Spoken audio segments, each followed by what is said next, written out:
हसीन हो कि तुझे भूलता नहीं।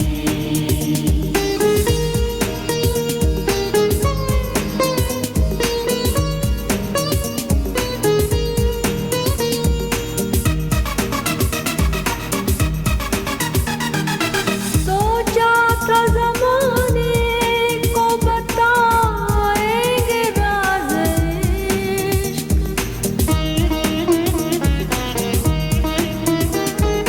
अब आशिकी में तर्क कोई सूझता नहीं। इतने हसीन हो कि तुझे भूलता नहीं।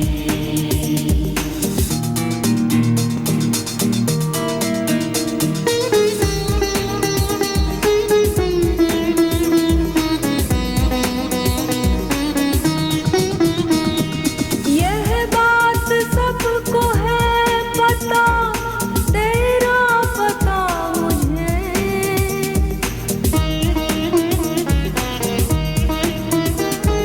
है इस कदर जुनून कोई पूछता नहीं।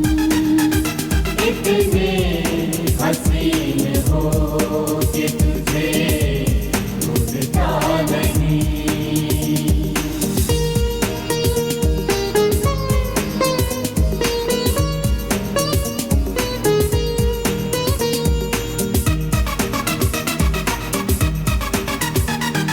सब कौड़ियों के मोल बिताते हैं जिंदगी,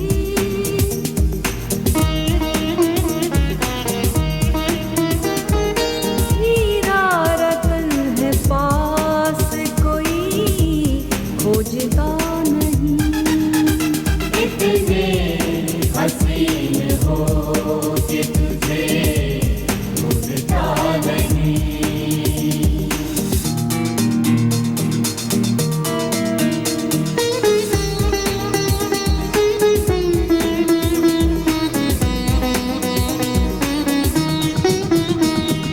मंजिल न कोई रास्ता है रूह का सफर,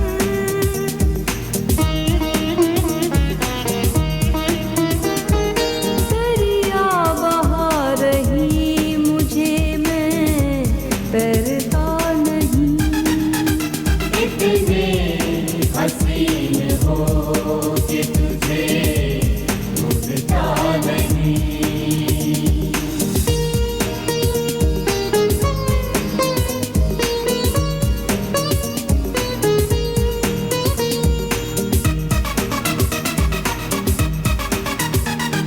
मुर्शिद ने मेरे सर पे पहनाया ताज क्यों,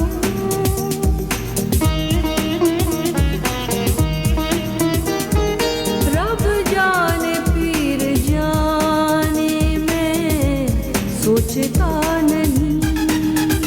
इतने हसीन हो कि तुझे भूलता नहीं।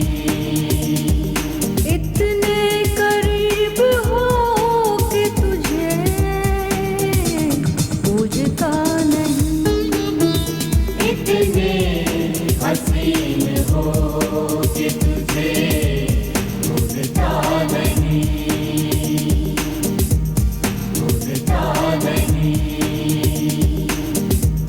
भूलता नहीं। नमस्कार। इतने हसीन हो कि तुझे भूलता नहीं, इतने करीब हो कि तुझे पूजता नहीं। परमात्मा से अपने इश्क की अभिव्यक्ति है। उससे जो इश्क हो गया है उसको कहते हैं, उसका इजहार करते हैं। तुम इतने हसीन हो कि मैं तुम्हें भूल नहीं सकता। परमात्मा जब उसका ज्ञान होता है और ज्ञान के बाद उससे प्रेम होते होते जब इश्क बहुत गहरा जाता है, तब उसका रंग, उसका रूप, उसका नाम, उसका गुण, इनसे परमात्मा की पहचान तो हो जाती है। नाम गोविंद कहो, ईश्वर कहो, प्रभु कहो, परमात्मा कहो, या कोई भी दिव्यता से भरा अनुभव कहो, रूप है परमात्मा का ये अनंत ज्योति कण।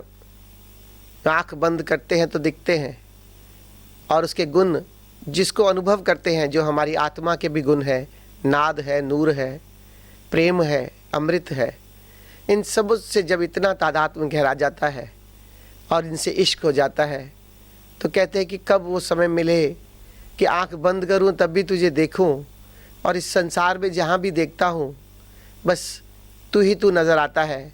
तेरा सौंदर्य पूरी प्रकृति में फैला है, पूरे आकाश की सुंदरता में फैला है। तेरा सौंदर्य एक एक जीव, एक एक प्राणी में फैला है। तुम इतने सुंदर हो कि बस तुम मुझे भूलोगे कैसे? जहाँ देखता हूँ तुम ही तुम नज़र आते हो, तुम्हारा ही विस्तार है, तुम्हारा ही फैलाव है, तो मैं भूल कैसे सकता हूँ? और दूसरा, इतने करीब हो कि तुझे पूजता नहीं। पूजने के लिए भी थोड़ा डिस्टेंस तो चाहिए, थोड़ा दूरी चाहिए। किसको पूजा करोगे? किसकी आरती करोगे? किसकी अर्चना करोगे? किसको अपूज्य बनाओगे? जब स्वयं तू ही मेरे भीतर है और मैं कुछ और नहीं, तेरा ही स्वरूप हूँ, तो किसको पूजूँ? स्वयं को पूजूँ या इस आकाश को पूजूँ या इन प्राणियों को पूजूँ? किसको पूजूँ? सब जगह तो तू है, कहीं तू ना हो तो पूजने वाला बचे। पूजने वाला अब समझो मिटी गया है, तो किसको पूजूँ? इतनी दूरी भी नहीं बची कि मैं तुझे पूजूँ।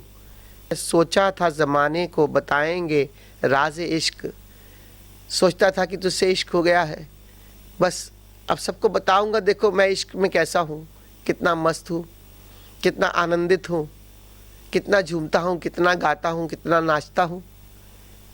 लेकिन बताऊं कैसे? अब आशिकी में तर्क कोई सूझता नहीं, लेकिन आशिकी का कोई तर्क नहीं है। क्या प्रमाण दूंगा कि मैं तेरे प्रेम में हूँ और दीवाना हूँ? क्या प्रमाण दूंगा कि भीतर मेरे कितना आनंद है? क्या प्रमाण दूंगा कि कौन सा गीत मेरे भीतर निरंतर गूंज रहा है, निरंतर चल रहा है? मेरा चलना अब चलना नहीं, नृत्य हो गया है। क्या प्रमाण दूंगा? किसके कारण है? क्योंकि इश्क का कोई प्रमाण नहीं हो सकता। ये गूंगे का गुड़ है कि बस खाया है और बताए कैसे कि भीतर है क्या। कोई तर्क नहीं दे सकता, बस तेरे इश्क में डूबा हूँ। यह बात सबको है पता, तेरा पता मुझे है इस कदर जनून कोई पूछता नहीं। मेरी मस्ती, मेरा आनंद, मेरी मौज, मेरी चाल, मेरा गीत, मेरा संगीत देखकर सबको लगता है कि इसमें कोई तो बात है, ये व्यक्ति कोई आम तो नहीं, इसमें कुछ तो है। और कुछ है में खुशबू भी आती है। जब बात करता हूँ तो तेरा ही स्वाद आता है। सब मेरा स्वाद भी लेते हैं कि उस परमात्मा की खुशबू, उसकी सुवास फैली है। लेकिन इस कदर जनून की कोई पूछता नहीं है। इस कदर जनून, उनको कौन सा जनून है?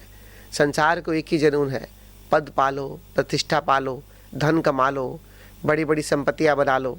इस जुनून के अंदर वो ये नहीं जानते कि इसकी मस्ती, इन संतों की मस्ती, इन सूफियों की मस्ती हम भी ले सकते हैं। इस और उनका ध्यान नहीं जाता। उनको ऐसा नहीं लगता कि जो इन्होंने पाया है वो हम भी पालें। यह बात सबको है पता कि तेरा पता मुझे है इस कदर जुनून कि कोई पूछता नहीं, कुछ नहीं पूछता। किसी के भीतर मुझे देखकर भी सवाल खड़ा नहीं होता। सब कौड़ियों के मोल बिताते हैं ज़िंदगी, और इतनी बहुमूल्य ज़िंदगी है, जीने का सलीका भी नहीं आता। सच पूछो तो हमारे बच्चे होते हैं, हम उनको पढ़ाने के लिए स्कूल भेजते हैं, सोचते हैं पढ़ लिख जाएं, ज़्यादा बड़े पद पर पहुंच जाएंगे, ज़्यादा धन कमाएंगे तो इनकी ज़िंदगी बहुत सुखी हो जाएगी।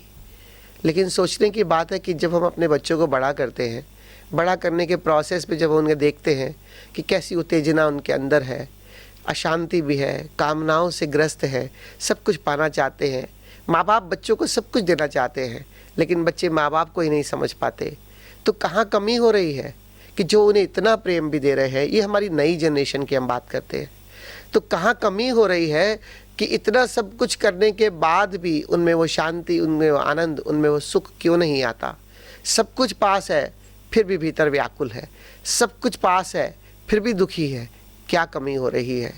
कमी सिर्फ ये है कि सब कौड़ियों के मोल बिताते हैं ज़िंदगी, सब पैसे से, धन से ही ज़िंदगी बिताना चाहते हैं। इतनी बहुमूल्य ज़िंदगी है और उनको बस ऐसे ही बेकार में गंवाए चले जा रहे हैं। इनको जीवन जीने का सलीका सीखना होगा। केवल स्कूल पर्याप्त नहीं है शिक्षा देने के लिए, माना वो बहुत ज़रूरी है विकास के लिए, धन कमाने के लिए, पद कमाने के लिए, लेकिन धन और पद के साथ साथ कैसे एक शांति, एक आनंद, एक स्थिरता, एक अपने भीतर मजबूती, एक अपने भीतर अकंप, वो कैसे हमारा, हम सबका भीतर स्थापित हो जाए कि बस ये ज़िंदगी जीने का हम सलीका सीख सके। हम इस संसार में, हमें लोग प्यार करते हैं, हम उनके प्यार की कदर नहीं करते क्योंकि हम सिर्फ़ और सिर्फ पाना चाहते हैं, देना नहीं चाहते। ये सब हमें सीखना होगा। और ज़िंदगी जीने का सलीका ये है कि जब तक स्वयं के भीतर हम स्थिर नहीं होते, शांति को उपलब्ध नहीं होते, तब तक हम जिंदगी को कौड़ियों के भाव ऐसे ही व्यर्थ पे बिता रहे हैं। हीरा रतन है पास कोई खोजता नहीं।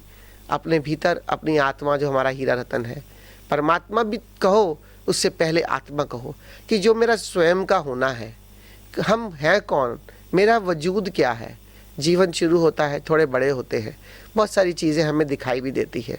कभी ना कभी कोई गुजर जाता है, यहाँ से संसार से विदा हो जाता है। हम जाकर उसके शरीर को मिट्टी की तरह यूं ही जला देते हैं, दफना देते हैं। लेकिन कभी ये सवाल खड़ा नहीं हुआ कि क्यों है जीवन, क्यों है मृत्यु, ये क्या था जो पहले है और अब नहीं। इसको कौन जानेगा, इसको कैसे जानेंगे, और इसके बारे में क्या हमने कुछ सीखा, क्या हमने कोई ज्ञान लिया? बस यूं ही क्या हम जीवन में आए, हमने धन कमाया, परिवार का विस्तार किया और यूं ही चले गए, और जीवन में देखा दुख और सुख के झूले में हम झूलते चले गए? क्या ये असली जीवन है? असली जीवन है जहाँ दुख जैसा कुछ है नहीं। दुख तो भ्रम है। माना पीड़ा आती है, कष्ट आ सकता है शरीर के तल पर, थोड़ी कभी पीड़ा हो सकती है मन के तल पर, लेकिन मेरी स्थिरता तो मेरी आत्मा है, वहाँ कुछ नहीं पहुँचता। कैसे मैं अपनी आत्मा तक पहुँच जाऊँ?